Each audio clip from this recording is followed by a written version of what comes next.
Bismillahirrahmanirrahim.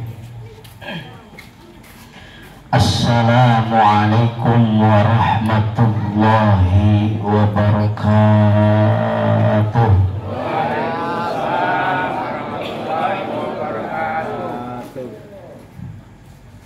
Lemas amat, baru jam 9. Bu, yang makan kacang, telan dulu kacangnya. Assalamualaikum warahmatullahi wabarakatuh.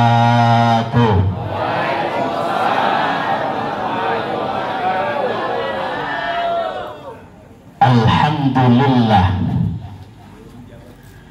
Alhamdulillahilladzi arsala rasulahu bil huda basyiran wa nadhira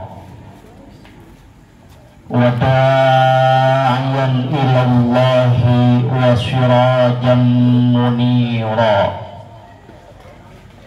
Asyhadu an la ilaha illallah wahdahu la syarikalah al-maliku fi yaumi nusyura. Wa asyhadu anna sayyidana madan abduhu wa rasuluhu sahibus syafa'ah fi yaumil mahsyara. Allahumma salli wa sallim wa barik wa karim wa tarham wa tahannan ala abdika wa rasulika nabiyyina Muhammadin wa ala alihi wa ashabihi wa man tabi'ahu bi ihsani ila yaumiddin, amma ba'du. Faqad qala Allah ta'ala fi muhkami tanzilih wa huwa asdaqul qailin. A'udzu billahi minasy syaithanir rajim. Bismillahirrahmanirrahim. Innal ladzina qalu rabbuna Allah thumma istaqamu tatanazzalu 'alaihimul malaikah alla takhafu wa la tahzanu wa abshiru bil jannati allati kuntum tu'adun.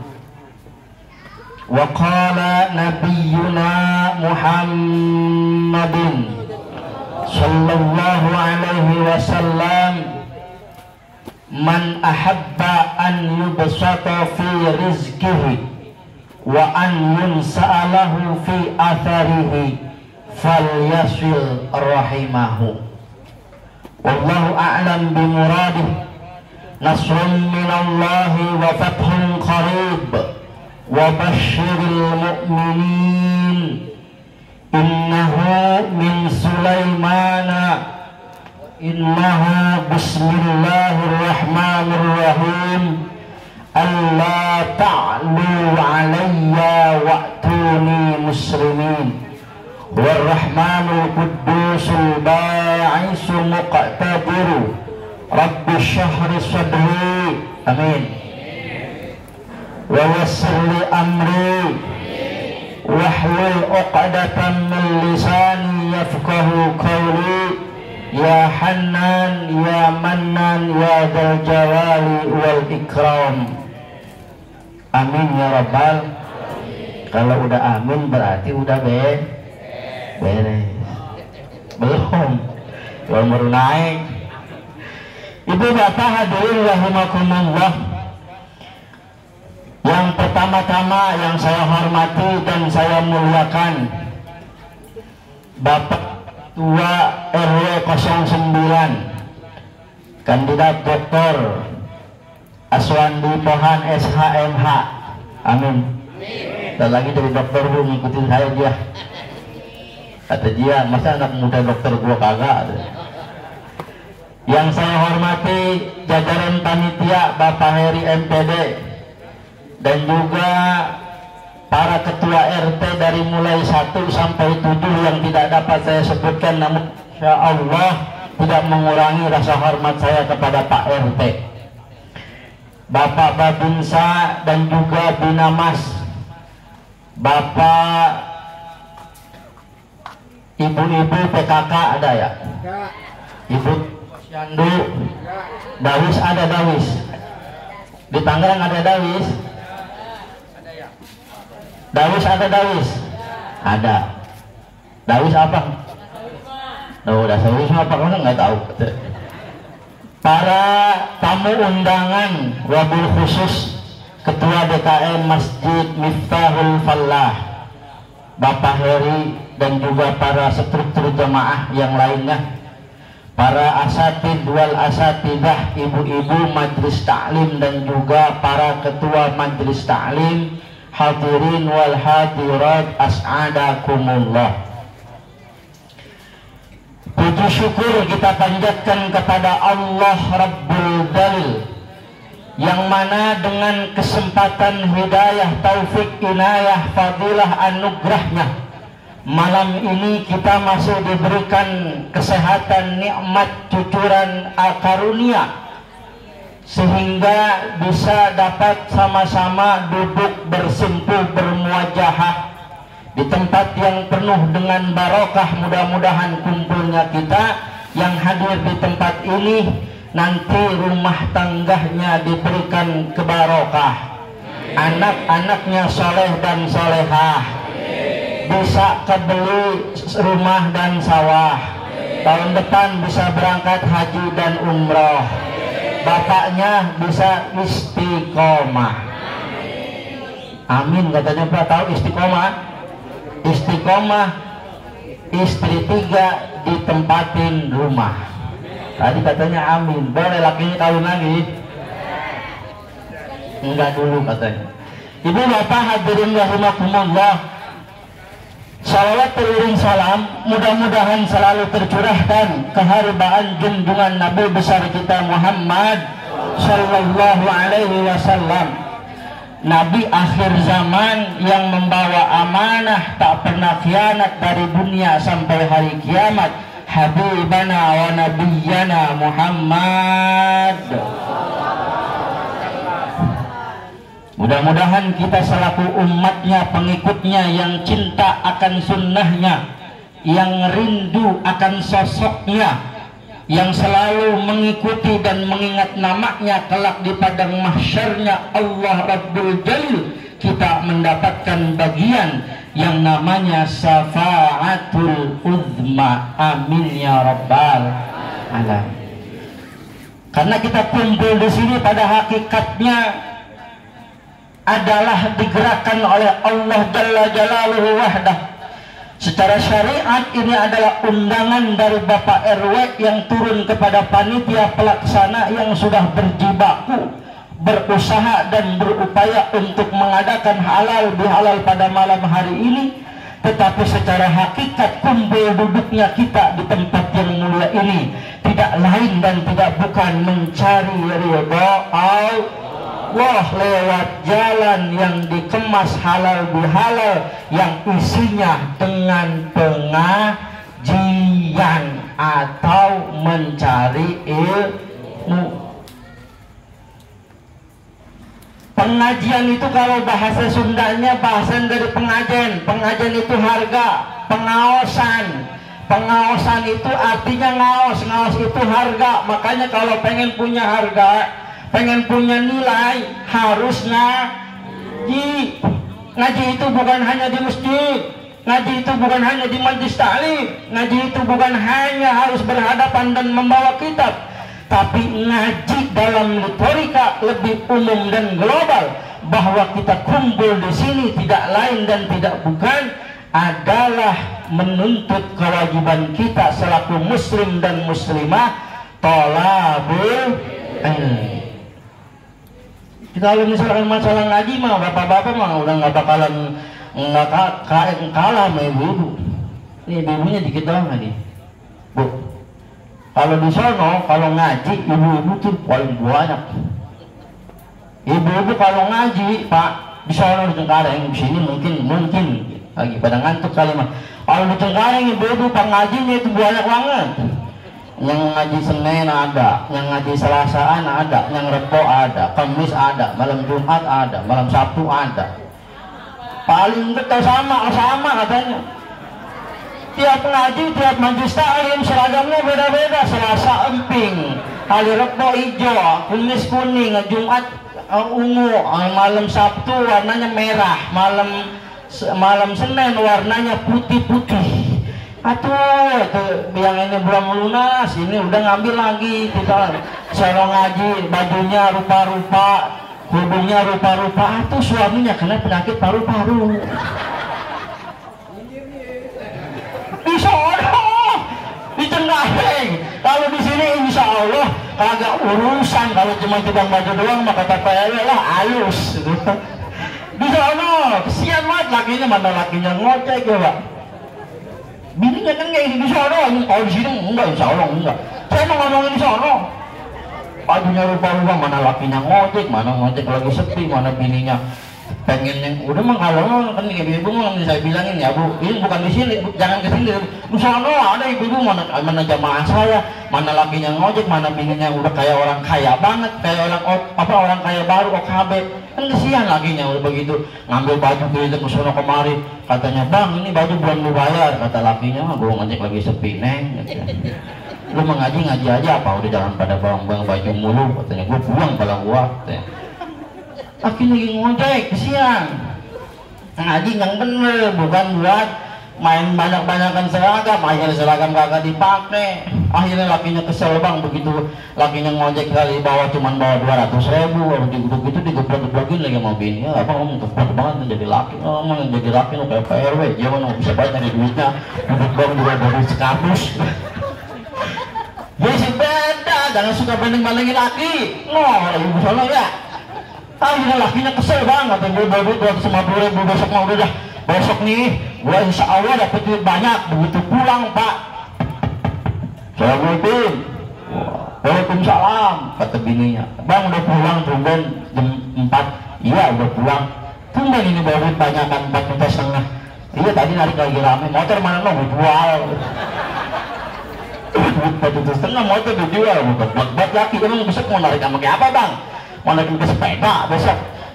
Gara-gara bini model begitu. Jadi pada hakikatnya pengajian itu menuntut ilmu untuk lebih bagus, lebih baik mengarungi kehidupan itu. Oleh karenanya kenapa kita ini dikumpulin dalam acara halal bihalal yang diliputi dengan bahasa halalun bihalalin, tapi tetap maknanya adalah talabul. Ini mudah-mudahan kita yang kumpul di sini Allah berikan rahmat maghfirahnya, Allah jadikan kumpulnya kita menjadi jalanan kekal menujunya surga Allah Jalla Jalaluhu wahdah. Ibu bapak hadirin rahimakumullah, ini malam kita berkumpul di depan RW 09 dalam rangka halalun bihalalin. Ini halal bihalal cuman ada di Indonesia doang, di Malaysia, di Mesir, di Maroko, di Sudan, di Mekah, bahkan di Madinah, di negara-negara Arab Saudi itu nggak ada yang namanya halal bihalal Pak. Kalau Anda percaya sama saya silakan Bapak besok berangkat turun terbang, tanyain ulama sono, ma huwa halal bihalal fi ba'da syawal, apakah ada syawal itu yang namanya halal bihalal. Pasti orang sono ulamanya bingung apa itu halal bihalal. Kagak ada, yang ada cuman di Tangerang sama Bubuan Jakarta, Cengkareng doang. Halal bihalal. Ini halal bihalal bahasa Indonesia yang di Arab-Arabin, tapi di Arab kagak ada, kan aneh ya Pak. Orang Indonesia kan begitu. Enak banget bikin singkatan OTW, on the way, disingkat OTW. TTDJ apa? Hati-hati di jalan. Apalagi biasanya pinter ibu-ibu. AYH, MMH, NGJ, BGT, mama ngaji dulu ya, disingkat. AIH, MMH, BGT, DUT. Mama minta duit. OMG. Itu kan disingkat, itu Indonesia begitu. Memang kita itu seperti itu budayanya. Budaya kita yaitu budaya yang memang dibilang Arab ya bukan, dibilang Arab ya memang ke Arab-Araban. Kita ini kan budayanya budaya timur, tapi kesini budaya timur kita sudah mulai hilang. Datang budaya barat yang namanya westernisasi, globalisasi kembali menjadi globalisasi. Kita sudah kehilangan budaya timur kita. Padahal kita ini adalah orang yang senantiasa menjunjung tinggi martabat kita kepada budaya timur bukan barat. Maka ketika halal bihalal ini awalnya dulu adalah pencetusnya ulama yang bernama Al-Imam, pendiri NU Wahab Hasbullah, mengumpulkan para pejabat-pejabat pemerintah yang pada waktu itu ba'da Syawal untuk mengadakan halal bi halal. Sampai hari ini berlaku di sekitar Tangerang, Jakarta dan sebagainya, baik di kalangan instansi pemerintah, di kalangan masyarakat ataupun di kalangan kita orang-orang awam, berlaku yang namanya halal halal. Halal itu secara bahasa adalah melepaskan, merapihkan, memudarkan, membenarkan sesuatu yang kusut. Saling melepaskan, kalau ada salah dulu kita minta maaf, itu namanya lewat halal bihalal. Bahasa Islamnya disebut dengan silaturahim. Padahal silaturahim ini adalah konteksnya, ilmunya dari orang Islam, Pak. Tapi siapa yang memakai? Mereka orang Kristen, orang Buddha, orang Nasrani, orang Yahudi yang menggunakan teori dari silaturahim ini. Kita ketinggalan banyak dengan mereka. Sholat subuh itu adalah konsep bagaimana seseorang bisa membangun dunia. Dunia berada di tangan kanannya, tetapi akhirat tetap ada di hatinya. Tetapi apa yang digunakan oleh mereka yang menggunakan, kita tidak meninggal. Kita subuh aja pada kesiangan. Padahal itu orang Kristen, orang Yahudi, Nasrani, Buddha, mereka itu pagi-pagi udah pada bangun. Nggak ada yang tidur lagi, beda sama kita. Kita habis sholat subuh, narik lagi selimut, bangun-bangun jam 7. Tapi padahal orang Buddha, orang Kristen itu dia pakai konsepnya agama Islam. Pagi dia tidak tidur, apa yang dilakukan? Dia jogging.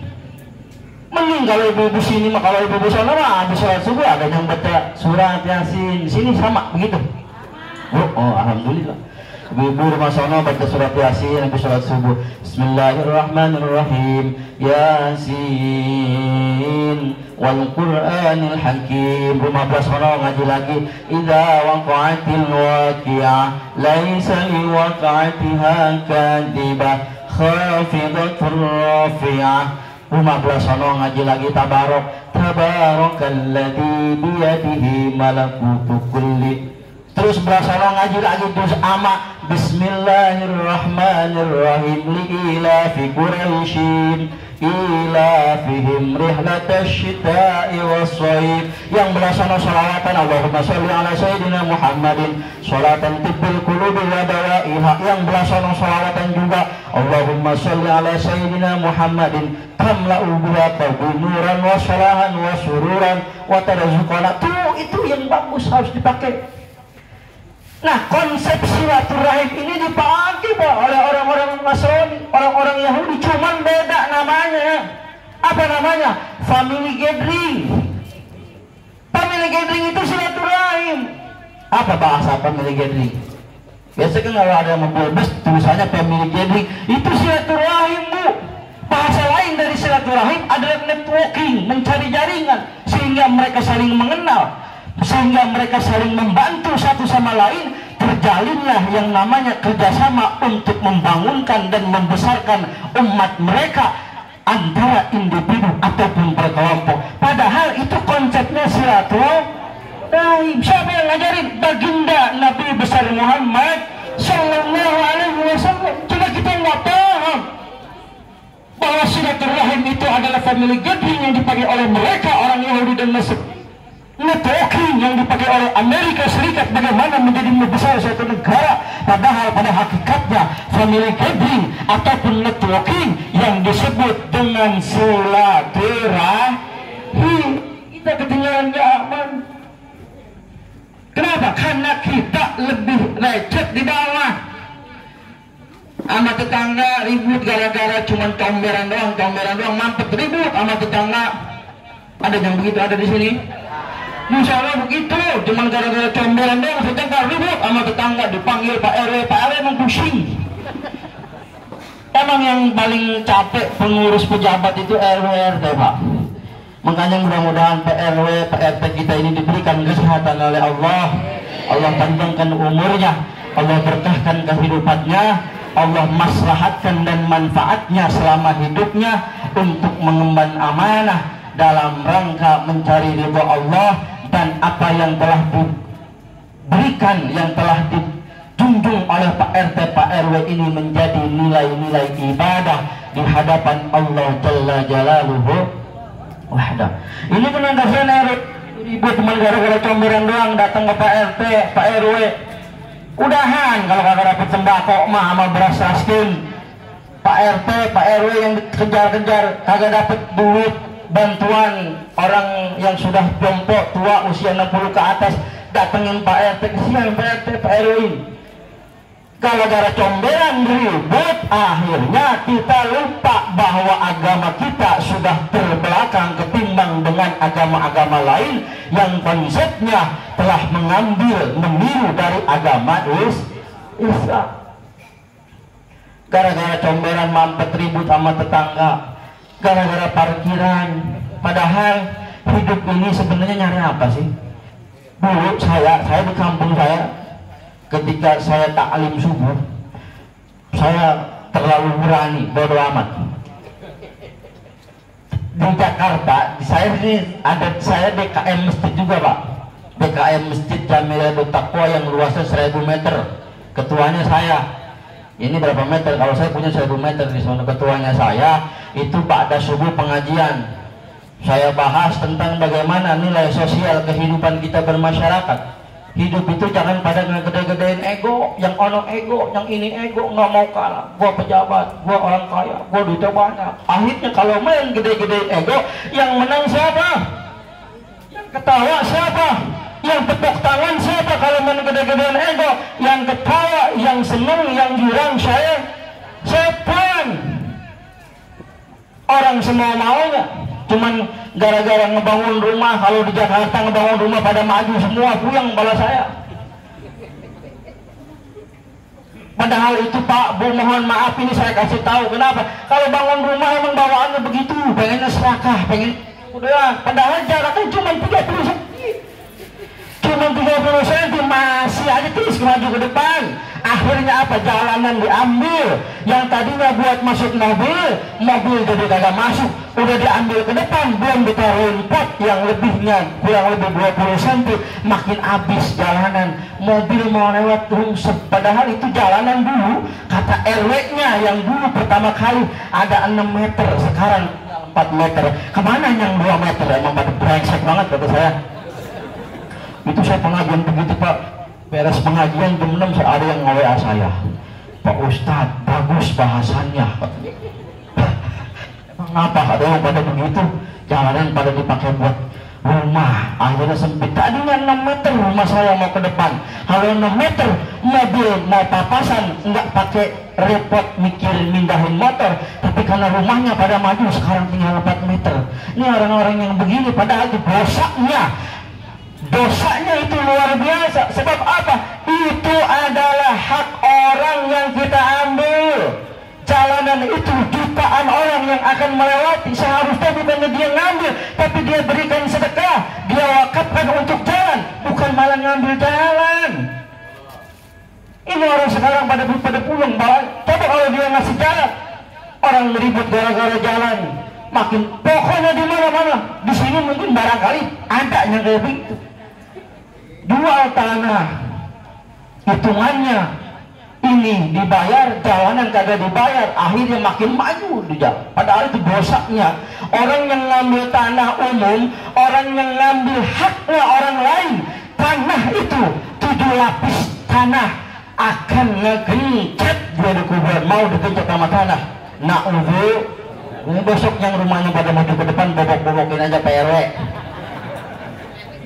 Ada di keluarga saya, di kampung saya, itu kan RT RW dia ngikirin saluran ada yang di permanen dibobok-bobokin. Kata RT yang kagak mau dibobok pindah ke Citolek deket Banten Solo di tengah hutan. Ya emang pada brengsek Pak RT RW warganya. Yang namanya RT RW itu mesti gede kesabaran, tapi ini yang diurusnya susah. Kalau saya mah emang kata engkong saya begini pesennya, saya kan orang Betawi, tong lu mah jangan jadi pejabat dah, emang nggak apa-apa ribet pejabat mah, apalagi RT, mohon maaf. Jadi makanya saya mah kagak mau jadi pejabat. Engkong saya udah nyumpain, kalau lu jadi pejabat apa jadi RW apa jadi gua doain lu kalah, kata engkong saya. Makanya engkong saya mah kurang demen namanya lurah RW kecamatan, kurang demen, kesian bukannya apa, padahal pahalanya luar biasa, manfaatnya gede, tapi yang ngurusin warga. Dalam hati saya, saya mah lebih baik saya ngegiring bebek 1000 ekor ketimbang saya harus ngejadi RW untuk ngegiring orang 1000 orang. Kalau bebek biar kata 800 ekor, 900 ekor, ada 1000 bebek, cukup cuman pakai lidi bambu yang 1 batang. Kita kemariin bebek mau ke kanan, kita ke kiriin bebek mau ke kiri, pagi-pagi kita ngambilin telur, bener apa bener? Bu. Tapi kalau jadi RW, jadi RT itu luar biasa tantangan. Maka hormati Pak RT, sayangi Pak RW, tunduk patuh apa yang telah diprogramkan oleh Pak RT Pak RW. Sebab tanggung jawabnya gede. Wah, RT RW di sini ada gajinya RT RW. Mohon maaf. Kalau di Jakarta ada, makanya pada berebut jadi RW. Ada yang berebut, yang bahasa yang nggak kelihatan sama mata, ada yang pergi ke Banten, ada yang pergi ke Kulon, ada yang pergi ke Ngetan, saking pengen menang jadi RW. RW kalau udah kayak begitu udah kagak bakal bener bu. Pejabat kalau udah main yang model begitu udah kagak bakal benar. Kenapa? Logikanya kalau misalkan hari ini dia ngeluarin duit segitu, bagaimana caranya besok duit gua harus balik. Ini hati-hati tahun depan, tahun 2024, tahun politik. Kita kadang-kadang orang-orang bawah ini kita jadi orang-orang awam, kesian. Gara-gara beda politik, gara-gara presiden, pada ribut sama tetangga, sama saudara, enggak aku ustad lagi ustad ngikut-ngikut, mau ustad mau aja urusan masjid. Kalau misalkan ada politik yang datang terima, tapi jangan ngarahin. Ini mau ustad ribut, ustad partainya warna biru, ustad ini partainya warna hijau, ustad partainya warna merah, pada ribut semua. Jangan. Jadi kalau misalkan di sini ada ustad, besok kalau ada caleg yang datang kemari yang tadinya kita nggak kenal tiba-tiba baik, itu namanya caleg. Kalau misalkan orang caleg kan begitu, misalkan sebelum dia naik menjadi pejabat, dia datangin wong cilik, datang ke Mang Ahmad, datang ke Mang Udin, datang ke Mang Endra, datang ke Mang Paki, datang ke Mang Anton, datang ke Mang Edi. Mang, besok pilih saya ya, saya mau nyalek. Datang ke wong cilik, tulis ayah di luhur jadi wong licik, itu namanya bapak yang ngomong, saya nggak ngomong. Iya kan, keluar duit, ada yang habis 500 juta. Temen saya S3 nyalek habis 500 juta, untung kagak gila. Habis 500 juta, kata saya duit 500 juta kayak mana ya, gue mah belum pernah ngeliat duit 500 juta kayak apa modelnya. Habis 500 juta, makanya kalau misalkan ini caleg pada nyalek, dia masuk ke rumah sakit, dicek sebelum nyalek sehat walafiat, beres nyalek kagak kepilih, pada gila. Ibu bapak hadirin rahimakumullah. Jadi kembali bahwa kita ini agama Islam telah diajarkan oleh Nabi lewat yang namanya silaturahim. Networking, kita cari bagaimana kita bisa memaafkan saudara kita yang punya kesalahan. Bahwa kalau kata Nabi, dari silaturahmi ini apa faedahnya? Man ahabba an yubsata fi rizki, siapa orang yang pengen digedein rizkinya, siapa orang yang pengen dibanyakin rizkinya, siapa orang yang pengen dipanjangin umurnya, falyasil mahu jalin yang namanya silaturahmi. Apa silaturahmi itu? Menghubungkan sesuatu yang telah putus, itu namanya silaturahmi. Kita punya empok, kita punya adik, kita punya encang, kita punya encing, putus hubungan, marah-marah gara-gara kagak kebagian warisan, gara-gara warisannya kecil, kemudian kita ngambek sampai bertahun-tahun kagak nanya. Udah begitu adiknya, abangnya ustad, begitu masuk ke masjid, imamnya jiah, gue masih marah sama dia, agak mau sholat di masjid. Di sholat, tenggaleng, gini mau kakak kayaknya, agak nggak ada yang ngaku. Masuk lagi sholat subuh, imamnya jebogah. Begitu sholat Jumat nggak kebagian tempat, ternyata di sampingnya abangnya yang tadi musuhnya itu yang namanya silaturahmi. Itu seperti itu, ada yang putus.